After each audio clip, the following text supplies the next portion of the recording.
알고 묘한 그 말씀, 생명의 말씀은 귀한 그 말씀 진실로 생명의 말씀이. 오늘 함께 나눌 하나님의 말씀은 빌립보서 2장 5절에서 8절까지 말씀입니다. 빌립보서 2장 5절에서 8절까지 말씀 함께 한 목소리로 읽겠습니다. 너희 안에 이 마음을 품으라. 곧 그리스도 예수의 마음이니 그는 근본 하나님의 본체시나 하나님과 동등됨을 취할 것으로 여기지 아니하시고 오히려 자기를 비어 종의 형체를 가지사 사람들과 같이 되셨고 사람의 모양으로 나타나사 자기를 낮추시고 죽기까지 복종하셨으니 곧 십자가에 죽으심이라. 아멘. 너희 안에 이 마음을 품으라 라는 제목으로 함께 나누려고 합니다. 주일마다 우리가 이렇게 인사를 하죠. 주님 마음을 품읍시다. 주님의 마음을 품읍시다 라고 고백하고 인사합니다. 주님의 마음을 품고 사는 것, 우리 마음에 예수 그리스도의 마음을 품고 사는 것이 얼마나 귀한 일이고, 그것이야말로 우리가 예수 그리스도를 따르는 그리스도인으로서 또 예수님의 제자의 삶으로서 합당한 것인가, 우리가 그것을 깨달아 알길 소원합니다.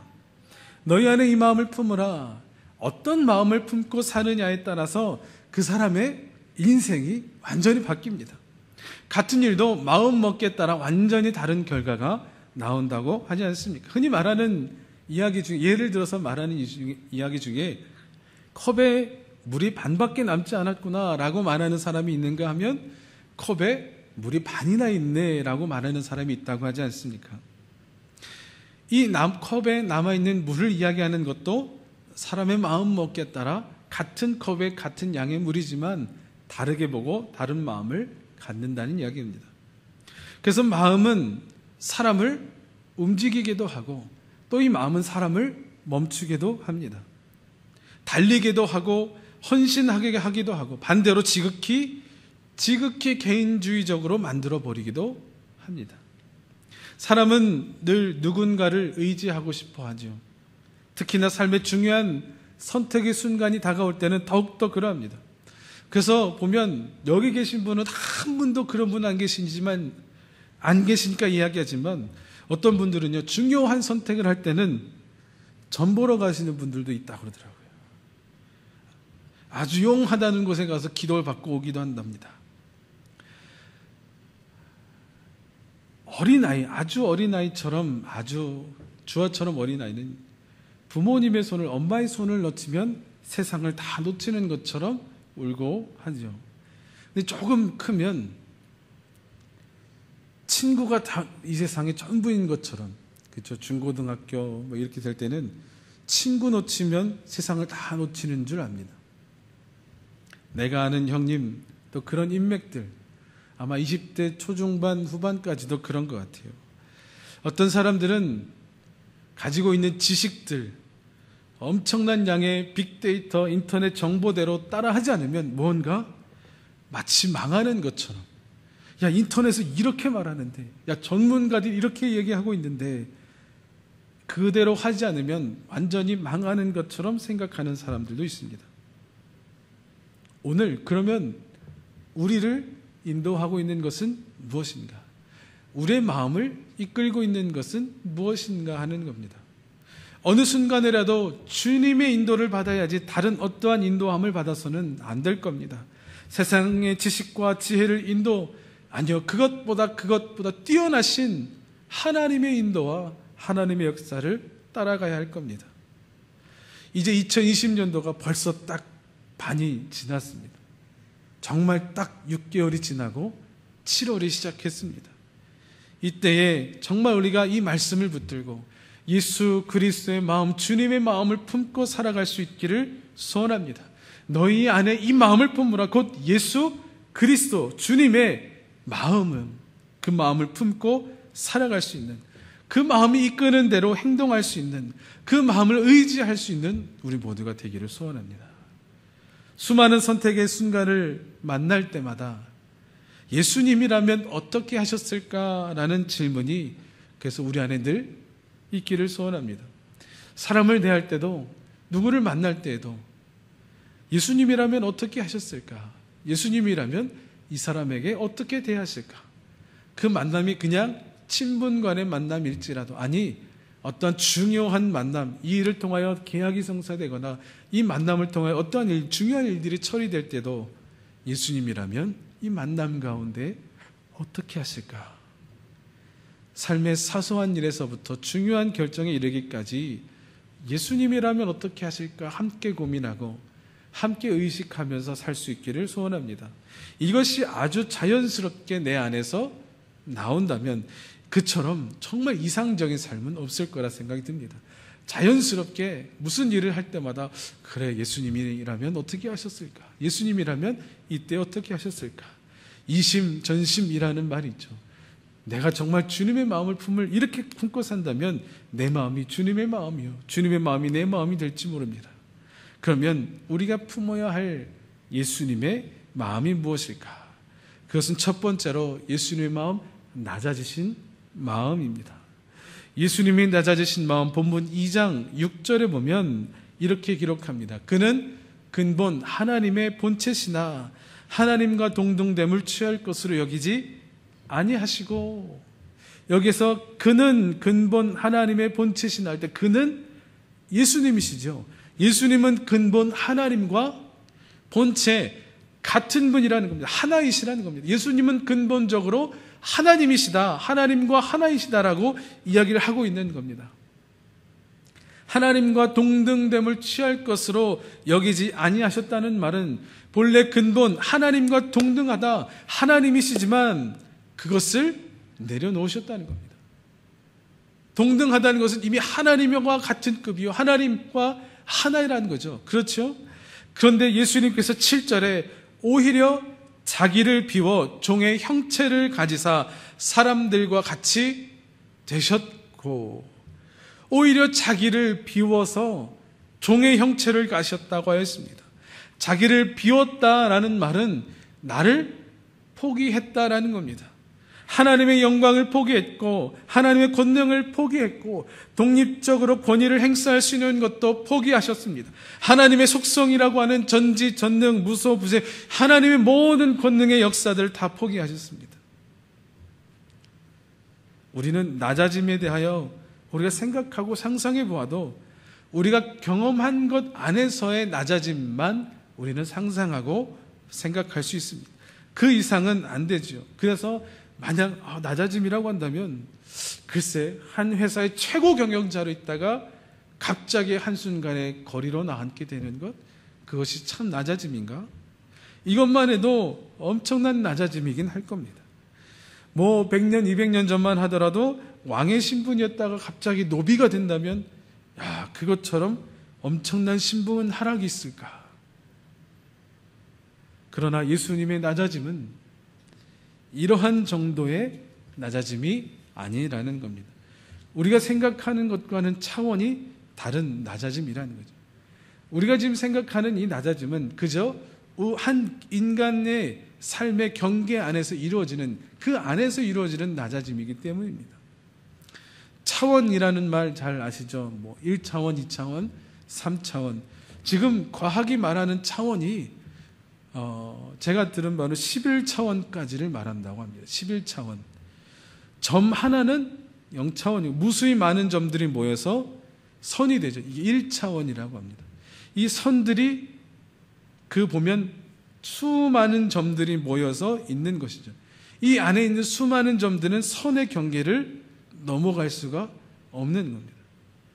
근데 이 2차원의 이 선들이 모여서 3차원의 부피를 만듭니다. 그죠? 그러니까 1차원의 선들이 모여서 2차원의 도형을 만들고요.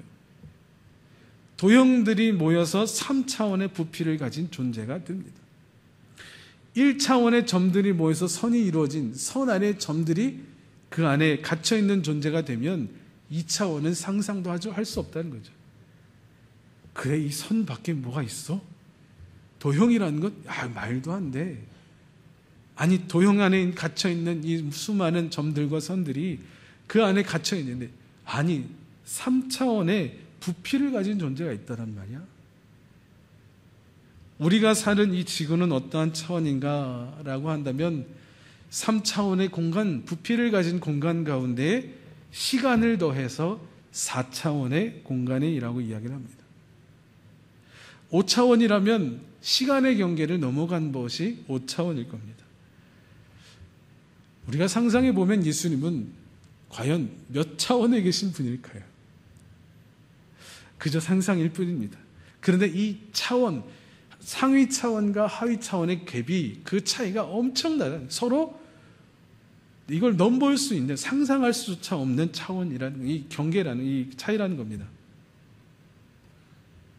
예수님은 우리가 생각하는 이 4차원의 삶의 그 이상에 계신 분이라는 겁니다. 부활한 예수님의 모습은 공간을 초월하고 시간도 초월하셨죠. 이미 이 4차원과는 다른 차원에 계신 분이라는 겁니다.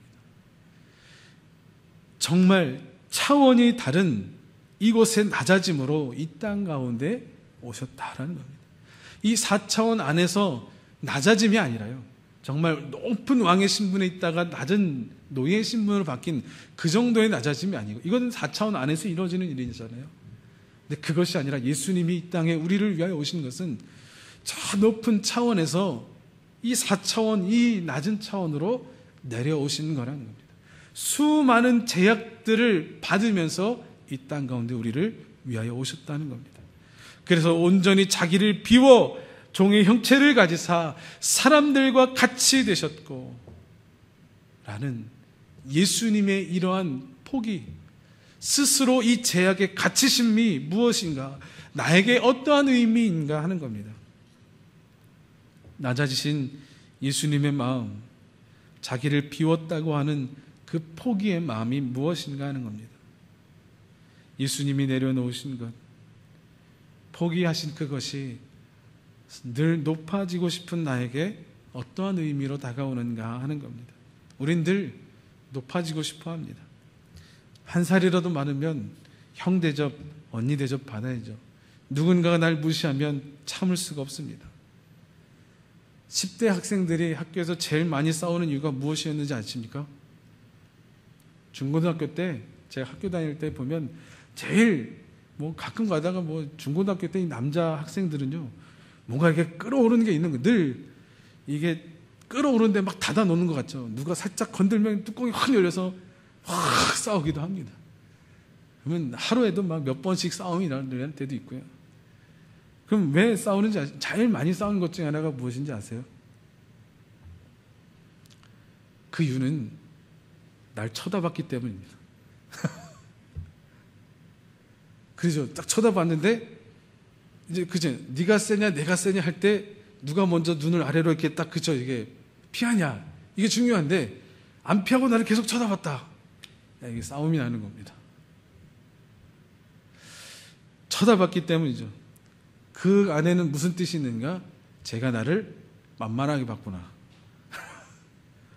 그래서 내가 보는데 바로 눈을 피해야 되는데 안 피하고 나를 계속 쳐다봤다는 겁니다. 무시당할 수 없는 거죠. 나를 무시했어? 야, 네가 날 이긴다고? 라고 생각하는 겁니다. 그래서 내가 보는데 네가 널 피하지 나를 깔고 봤어? 라는 겁니다. 무시당하고자 원하지 않는, 다시 말하면 내가 너보다 높아, 내가 높아져야 하는 것이죠. 나이 들면 안 그러나요? 나이 들어도 그런 것 같습니다. 나이 들어도 연봉으로, 권력으로 높아지고자 하는 일이 얼마나 많습니까? 전에 사역할 때 노인정 참 많이 다녔거든요. 어르신들 뵈러 참 많이 가고, 때 되면 쌀이고 수박이고 사들고 찾아뵙고, 거의 많이 갈 때는 일주일에 한 번씩 가기도 하고 그랬어요. 그래서 식사할 때 가시 식사도 하고 예배도 드리고 또 찬양도 하고 그랬던 기억이 납니다. 그런데 노인정 안에도 서열이 분명하더라고요. 그 안에서요, 서열이 기가 막힙니다. 분명히 낮아지는 것은요, 우리가 사는 이 인간 세계에서는 본능을 거스르는 일 같습니다. 자연스러운 일도 아니고 쉬운 일도 아니지만 예수님의 이 낮아지신 마음, 그 마음을 우리가 품기를 원합니다. 왜냐하면 그분이 우리에게 원하시는 겁니다. 예수님의 그 낮아지신 그 마음이 오늘 우리에게도 동일하게 적용되기를 원하는 게 주님의 뜻이기 때문입니다. 또 우리가 본받아야 할, 우리가 품어야 할 예수님의 마음 또 무엇이 있을까? 두 번째는 순종의 마음입니다. 예수님의 순종은 무엇일까? 우리 8절 함께 읽겠습니다. 사람의 모양으로 나타나사 자기를 낮추시고 죽기까지 복종하셨으니 곧 십자가에 죽으심이라. 예수님의 순종은 사람의 모양으로 나타나신 것부터가 예수님의 순종이셨습니다. 자기 자신을 낮추시고 죽기까지 하신 것이 순종이셨습니다. 그 죽음은 십자가의 죽으심으로 그 순종은 표현됐습니다. 우리는 이러한 예수님의 순종을 보면서 늘 우리도 순종을 결심합니다. 그래, 예수님이 저렇게까지, 예수님이 십자가에 죽으시기까지 나를 위하여 죽으셨는데 그 뜻 가운데 순종하며 철저하게 복종하며 나아가셨는데, 그래, 나도 순종해야지. 그런데 순종의 현실, 순종의 상황이 딱 맞닥뜨릴 때에 내가 그 가운데 순종하지 않고 돌변하는 모습이 보이기 시작한다는 겁니다. 내가 왜 이런 것까지 해야 돼? 내가 왜 이렇게까지 구차하게 해야 돼? 내가 이렇게 하려고 내가 이 사역을 맡은 줄 아나? 내가 섬긴다고 했다고 이렇게 사람들이 나를 무시하나? 누군 시간이 남아서 이렇게 하는 줄 아나? 순종의 현실을 맞닥뜨릴 때는 참 그 순종의 삶을 살아가기가, 순종의 삶으로 섬기기가 버겁고 힘겨운 것을 경험합니다. 요한복음 14장 21절 이렇게 기록합니다. 나의 계명을 지키는 자라야 나를 사랑하는 자니 나를 사랑하는 자는 내 아버지께 사랑을 받을 것이요 나도 그를 사랑하여 그에게 나를 나타내리라. 주님의 말씀에 순종하는 것을 이야기하죠. 사랑을 통한 자발적인 순종을 말합니다. 주님은 늘 우리에게 자발적인 순종을 원하세요. 강제적인 것을 원하신 적이 없습니다. 자발적으로 순종하기를 원하십니다. 무슨 이야기냐면요, 하나님은 우리를 강제적으로 끌어가는 마치 아무 감정과 마음 없는 로봇처럼, 노예처럼, 종처럼 대하는 것이 아니고 우리의 마음을, 생각을, 뜻을, 사랑을 받기 원하신다는 겁니다. 만약 하나님이 강제적으로 순종하게 하려 했다면 인류를 만드시고 아담을 만드시고 선악과를 만드셨을 때 강제적으로 선악과를 못 먹게 하셨어야 됩니다. 그런데 그것을 두신 이유는 뭐냐?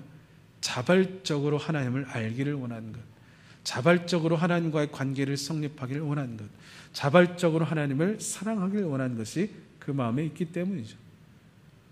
자발적으로 하는 것을 늘 원합니다. 그렇지 않으면 이스라엘 백성이 늘 하나님과 멀리 했다가 그 가운데 하나님을 알 수 있도록 주의 나라들, 큰 나라들을 통해서 치시고 깨닫고 맞고 다시 돌아오는 일을 경험하잖아요.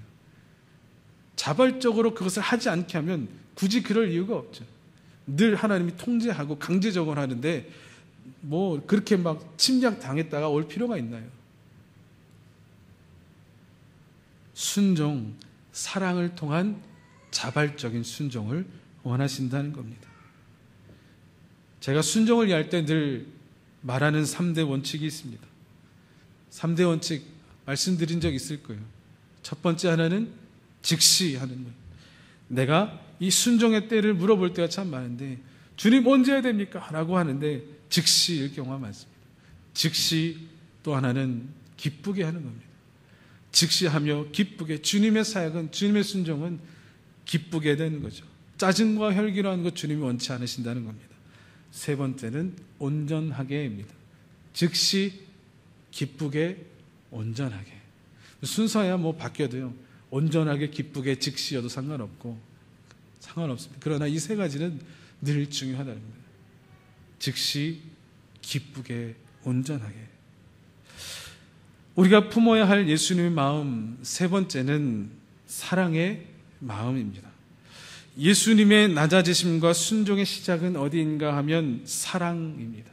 사랑이면 낮아질 수도 있고, 사랑이면 순종할 수도 있고, 사랑이면 죽을 수도 있습니다. 잃은 영혼을 향한 예수님의 사랑은 그 무엇도 막을 수 없습니다. 로마서 8장 38절과 39절 함께 읽겠습니다. 내가 확신하노니 사망이나 생명이나 천사들이나 권세자들이나 현재일이나 장래일이나 능력이나 높음이나 기쁨이나 다른 어떤 피조물이라도 우리를 우리 주 그리스도 예수 안에 있는 하나님의 사랑에서 끊을 수 없으리라. 그 어떤 것도 하나님의 사랑에서 끊을 수 없다는 겁니다. 예수님 안에 있는 이 하나님의 사랑, 이 사랑이 모든 것을 가능케 했다는 겁니다. 예수님의 사랑이 인간의 사랑과 같은 것인가? 아니요. 인간의 사랑은 변하는 사랑입니다. 시간이 지나면 변합니다. 그러나 주님의 사랑은 변하지 않는 영원한 사랑입니다. 영혼을 사랑하되 변함이 없고 끝이 없는 사랑입니다. 사랑하시되 인간이 되시기까지 수많은 제약들을 일부러 그 가운데 뒤집어 쓰시고 사람이 되셔서 죽기까지 순종하셨고 십자가를 지시기까지 사랑하셨습니다. 예수님의 그 사랑의 마음 우리도 품기를 원합니다.